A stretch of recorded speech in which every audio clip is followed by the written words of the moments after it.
राधे राधे दोस्तों, आप सभी का स्वागत है आज की वीडियो में। आज हम जानेंगे विष्णु जी की आंवला एकादशी की व्रत कथा किस प्रकार से की जाती है, वो मैं पूरी वीडियो शेयर करूंगी।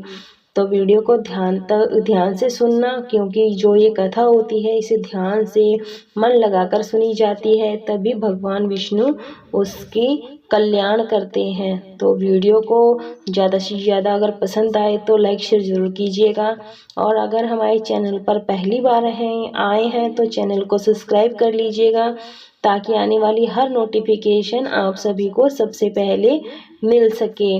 तो इसमें मैं कहानी के साथ साथ आपको पूजा विधि भी शेयर कर रही हूँ। आप वीडियो को देखते रहिएगा, स्किप मत कीजिएगा, क्योंकि वीडियो स्किप करने से जो भी जानकारी होती है वो बीच में ही छूट जाती है। तो इस तरह से पूजा विधि भी देखते रहिएगा कि पूजा विधि किस तरह से की जाती है, वो आप देखते रहिएगा, और साथ में कहानी भी सुनते रहिएगा, क्योंकि जो लोग व्रत रखते हैं उसे कथा जरूर से सुननी चाहिए। बिना कथा के व्रत पूर्ण नहीं माना जाता है। तो चलिए कथा में सुनाती हूँ।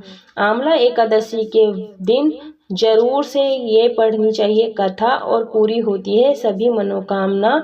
आंवला एकादशी के दिन भगवान विष्णु के साथ ही आंवले के पेड़ का भी पूजन किया जाता है।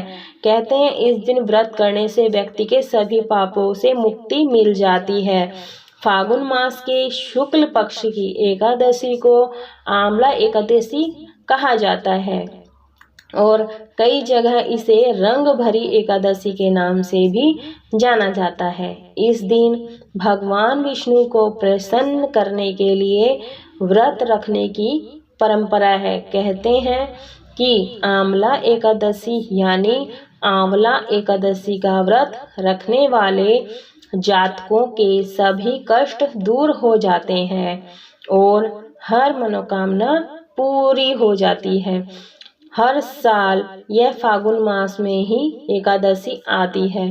अगर कोई इस व्रत को रख सक रहा है तो उसे पूजन के बाद व्रत कथा अवश्य ही पढ़नी चाहिए, क्योंकि कोई भी व्रत बिना कथा के पूरी नहीं मानी जाती है, पूर्ण नहीं होती है। तो मैं एक छोटी सी कथा सुना रही हूँ, उसे ध्यान से सुनिए। पौराणिक मान्यताओं के अनुसार माना जाता है कि ब्रह्मा जी की उत्पत्ति विष्णु जी की नाभि से हुई। एक बार ब्रह्मा जी ने पर ब्रह्मा की तपस्या कर स्वयं को जानने का प्रयास किया। तपस्या से प्रसन्न होकर भगवान विष्णु ने ब्रह्मा जी को दर्शन दिए। उन्हें देखते ही ब्रह्मा जी की आंखों से आंसुओं की धारा बहने लगी। मान्यता है कि ब्रह्मा जी के आंसू जब उनके चरणों पर गिरे, आंसू आंवले के पेड़ में बदल गए। तब विष्णु जी ने कहा कि आज से यह वृक्ष और इसका फल मुझे बेहद ही प्रिय होगा, और जो भी भक्त आंवला की एकादशी के दिन इस वृक्ष की पूजा करेगा या मुझ पर यूं आंवला चढ़ाएगा, वो मोक्ष की तरफ अग्रसर होगा। जय श्री हरि विष्णु की जय। वैदिक नाम का एक नगर था। वैदिश नाम का एक नगर था। उस नगर में ब्राह्मण, क्षत्रिय, वैश्य और शूद्र रहते थे। वहां रहने वाले सभी नगरवासी विष्णु भक्त थे, और वहां कोई भी नास्तिक नहीं था। उसके राजा का नाम था चैत्रथ। राजा चैत्रथ विद्वान थे और वह बहुत धार्मिक थे। सबसे खास बात थी कि उस नगर में कोई भी व्यक्ति दरिद्र नहीं था। नगर में रहने वाला हर शख्स एकादशी का व्रत करता था। एक बार फागुन महीने में आंवला की एकादशी आई। सभी नगरवासी और राजा ने यह व्रत किया और मंदिर में जाकर आंवले की पूजा की और वहीं पर रात्रि जागरण किया। तभी रात के समय वहां एक बहेलिया आया। बहेलिया घोर पापी था, लेकिन उसे भूख और प्यास लगी थी। वह एक शिकारी था, इसलिए मंदिर के कोने में बैठकर जागरण को देखने लगा और विष्णु भगवान व एकादशी महात्म्य की कथा सुनने लगा। पूरी रात बीत गई। नगर वासियों के साथ बहेलिया भी पूरी रात जागा रहा। सुबह होने पर सभी नगरवासी अपने घर चले गए। बहेलिया भी घर जाकर भोजन किया। कुछ समय बाद ही बहेलिया की मौत हो गई, क्योंकि उसके पापों का जो घड़ा था वो भर चुका था, तो इसलिए उसकी मौत हो गई। लेकिन उसने आंवला की एकादशी व्रत कथा सुनी थी और जागरण भी किया था, इसलिए वह राजा विदुरथ के घर जन्म लिया। राजा ने उसका नाम वसुरथ रखा। बड़ा होकर वह नगर का राजा बना। तो इस तरह से उसने एकादशी की कथा ध्यान पूर्वक सुनी, जो उसका पुण्य उसके साथ इसी जन्म में मिल गया, मतलब अगले जन्म में मिल गया जब वो मर गया था। तो इस तरह से एकादशी की व्रत का उसे फल मिला। एक दिन वह शिकार पर निकला, लेकिन बीच में ही मार्ग भूल गया। रास्ता भूल जाने के कारण वह एक पेड़ के नीचे सो गया। थोड़ी देर बाद वह मलेच्छ आ गए और राजा को अकेला देखकर उसे मारने की योजना बनाने लगे। उन्होंने कहा कि इसी राजा के कारण उन्हें देश निकाला दिया गया, इसलिए इसे हमें मार देना चाहिए। इस बात से अनजान राजा सोता रहा। मलेच्छों ने राजा पर हथियार फेंकना शुरू कर दिया, लेकिन उनके शस्त्र राजा पर फूल बनकर गिरने लगे। कुछ देर के बाद सभी मलेच्छे जमीन पर मृत थे। राजा की जब नींद खुली तो उन्होंने देखा कि कुछ लोग जमीन पर मृत पड़े हैं। राजा समझ गया कि वह सभी उसे मारने के लिए आए थे, लेकिन किसी ने उन्हें ही मौत की नींद सुला दी। यह देखकर राजा ने कहा कि जंगल में ऐसा कौन है जिसने उसकी जान बचाई है। तभी आकाशवाणी हुई कि हे राजन, भगवान विष्णु ने तुम्हारी जान बचाई है।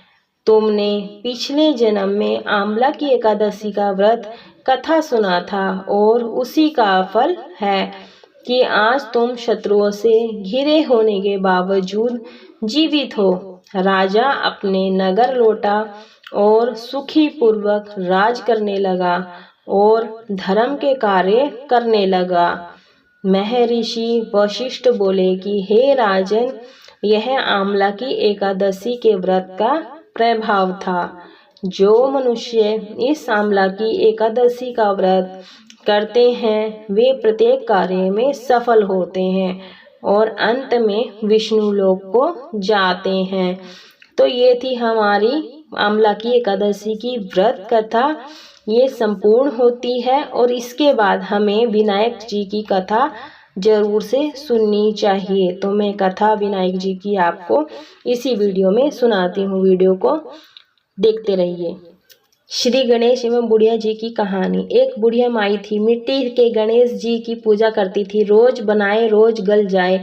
एक सेठ का मकान बन रहा था। वो बोली, पत्थर का गणेश बना दो। मिस्त्री बोले, जितने हम तेरा पत्थर का गणेश गढ़ेंगे उतने में अपनी दीवार ना छीन लेंगे। बुढ़िया बोली, राम करे तेरी दीवार टेढ़ी हो जाए।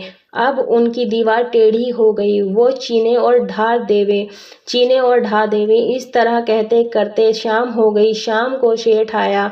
उसने कहा, आज कुछ भी नहीं किया। वो कहने लगे, एक बुढ़िया आई थी, वो कह रही थी मेरा पत्थर का गणेश गढ़ दो। हमने नहीं गढ़ा तो उसने कहा तुम्हारी दीवार टेढ़ी हो जाए। तब से दीवार सीधी नहीं बन रही है। बनाते हैं और ढा देते हैं। सेठ ने बुढ़िया को बुलाई। सेठ ने कहा, हम तेरा सोने का गढ़ देंगे, हमारी दीवार सीधी कर दो। सेठ ने बुढ़िया को सोने का गणेश गढ़ा दिया। सेठ की दीवार सीधी हो गई। जैसे सेठ की दीवार सीधी की वैसे सबकी सीधी करना। जय श्री गणेश भगवान की। तो इस तरह से हमारी कथा गणेश जी की, विनायक जी की संपूर्ण होती है। और बिना गणेश जी की कथा सुने हमारी पूजा सफल नहीं होती है। तो हर जो भी व्रत रखते हैं उन्हें कथा सुनने के बाद विनायक जी की कथा जरूर से ही सुननी चाहिए। इससे हमें विशेष फल की प्राप्ति होती है। जब आप एकादशी का व्रत करते हैं तो आप अपने नहाने के पानी में आंवले का रस जरूर से डालकर नहाएं। इससे माता लक्ष्मी अत्यधिक प्रसन्न होती हैं और हमें आशीर्वाद मिलता है। और हमें आज के दिन आंवले का दान जरूर से करना चाहिए, क्योंकि जितना हम आंवले का दान, आज हरे आंवले का दान करते हैं तो हमें 100 गायों जितना दान करने जितना फल मिलता है। जितना हम स्वर्ण दान करने के बराबर माना जाता है तो उतना हमें फल जरूर मिलता है। तो एकादशी वर्ष का सबसे श्रेष्ठ आंवला की एकादशी व्रत है। वैसे तो सभी एकादशियां अपने अपने व्रत में श्रेष्ठ मानी गई हैं, लेकिन आंवला की एकादशी बहुत ही श्रेष्ठ मानी गई है। तो इसका व्रत जरूर से कीजिए। आप सभी को पता होना चाहिए, पता भी है कि जो एकादशी होती है वो दशमी की शाम से ही स्टार्ट हो जाती है। तो हमें सात्विक रहना चाहिए, ब्रह्मचर्य का पालन जरूर से करना चाहिए। और अगले दिन प्रातः सुबह स्नान करने के बाद हाथ में फूल अक्षत लेने के बाद हमें संकल्प लेना चाहिए कि हम व्रत किस प्रकार करेंगे और कितनी देर तक करेंगे। और जो व्रत का पारण है हमें अगले दिन करना होता है सूर्य उदय करने के बाद। तो इस तरह से हमारा एकादशी का व्रत संपूर्ण होता है। और हमेशा व्रत करने के बाद दान दक्षिणा जरूर से करना चाहिए। ऐसा करने से हमें सुख शांति, सुख समृद्धि मिलती है और हमें मोक्ष की भी प्राप्ति होती है। और हमें पूजा में हाथ जोड़कर क्षमा मांगनी चाहिए कि अगर हमारे पूजा पाठ में कोई भूल चूक गलती हो जाती है तो गलती क्षमा करनी चाहिए। तो इस तरह से हमें आंवले का ही भोग लगाना चाहिए भगवान जी को।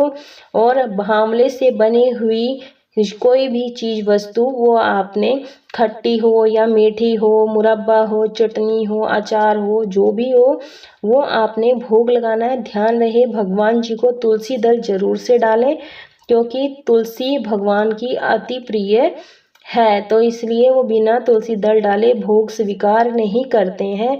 तो आप लोग ध्यान से भोग लगाएं। और हाँ, अगर आप यहाँ पर दीप कलश की स्थापना कर रहे हैं और नहीं भी करना चाह रहे हैं तो आप यहाँ पर जरूर बिना कलश के भी स्थापना कर सकते हैं। अगर आप व्रत नहीं कर रहे हैं, बिना स्थापना किए भी ये व्रत कर सकते हैं। अगर आप व्रत नहीं रख रहे हैं तो आप नॉर्मल सी पूजा कर सकते हैं, साधारण सी पूजा कर सकते हैं।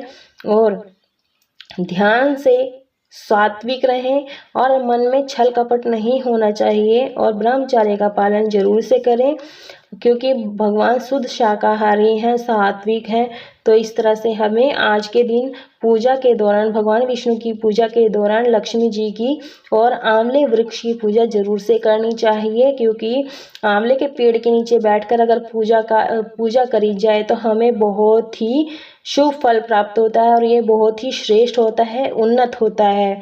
तो इस तरह से पूजा में रही गलती के लिए क्षमा याचना जरूर से मांग लें। और ये हमारी जानकारी कैसी लगी ये ज़रूर बताइएगा। अगर अच्छी लगी है तो लाइक शेयर ज़रूर कीजिएगा।